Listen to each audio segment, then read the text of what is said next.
There's something hauntingly beautiful about the idea of placing garlic beside the dead, an act that seems at first glance to belong to the realm of strange superstition, but which, when looked at more closely, reveals a striking blend of reverence, protection, and surprisingly logical wisdom. In several ancient cultures, garlic was not just for the living. It was tucked into tombs, offered at funerals, and even rubbed onto the bodies of the deceased. For those who lived in a time when the boundaries between the physical and the spiritual were fluid, garlic served not only as food or medicine, but as a sacred escort, an aromatic guardian guiding the soul safely from this world to the next. To modernize, the act of sealing garlic into burial chambers might seem bizarre, even unsettling. Why would the dead need garlic? But to ancient peoples, particularly in parts of Egypt, Greece, and the Mediterranean, it made perfect sense. Garlic, with its bold scent and almost aggressive life force, was believed to repel not only earthly pests, but also spiritual threats. Evil spirits, malevolent forces, curses, and soul snatchers. All of them were thought to be kept at bay by the sharp, penetrating presence of garlic. It was powerful, purifying, and fearless. In a moment as sacred and mysterious as death, why wouldn't you offer something so strong to protect the soul's journey? Funerary rites in the ancient world were deeply layered, filled with rituals meant to ensure safe passage into the afterlife. Whether it was crossing rivers, facing underworld gods, or navigating vast spirit realms, the journey was considered perilous. The body itself also needed protection. Death was not seen as a clean division, but as a transitional state where unseen forces might still intervene. To place garlic near the deceased was a gesture of love, strength, and faith. It was as if the living were saying, "Go in peace, and take with you this guardian.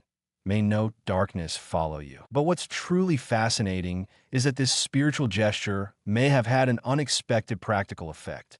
Tombs, especially those carved into the earth or built in damp stone, were vulnerable to mold, mildew, and bacterial growth. The air was stagnant, the environment perfect for decay and infestation. Garlic, which contains the powerful compound allicin, has natural antibacterial and antifungal properties. It fights off the very things that cause rot. It's entirely possible that ancient people observed this without understanding why. Perhaps they noticed that food wrapped in garlic lasted longer, or that stored goods kept near garlic were less likely to spoil. Maybe they saw that the dead decayed more slowly, or that the tombs smelled less foul when garlic was present. Even without the science, they would have seen results, and what began as a practical tool soon took on sacred meaning. Garlic's use in tombs, then, wasn't only a mystical belief. It was a quiet, empirical wisdom passed through generations. Ancient people didn't have microscopes, but they had eyes, noses, and a deep intuition for patterns. They respected what worked, and garlic worked. In that way, garlic became a symbol of protection in both worlds, the seen and the unseen. It was a thread that tied the living and the dead together through ritual, biology, and story. Even today, there's something about garlic that feels timeless. We know now exactly how it fights bacteria, how it preserves, how it strengthens. Yet, despite all that knowledge, garlic hasn't lost its mystery.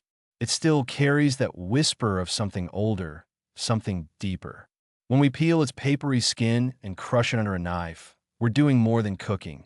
We're waking it up, releasing that ancient fire that once stood guard in tombs. Its scent fills the room with life, even though it once stood vigil over the dead. So was it bizarre? Or was it deeply, instinctively logical? Perhaps the real magic of garlic lies in its ability to straddle both. It belongs to the soil, but guards the spirit. It fights rot, but nourishes life. It's strong, almost stubborn, in its character, just the kind of companion you'd want beside you in your final resting place.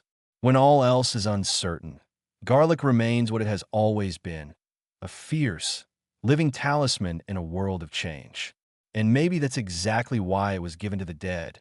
Not because it was strange, but because it made perfect sense.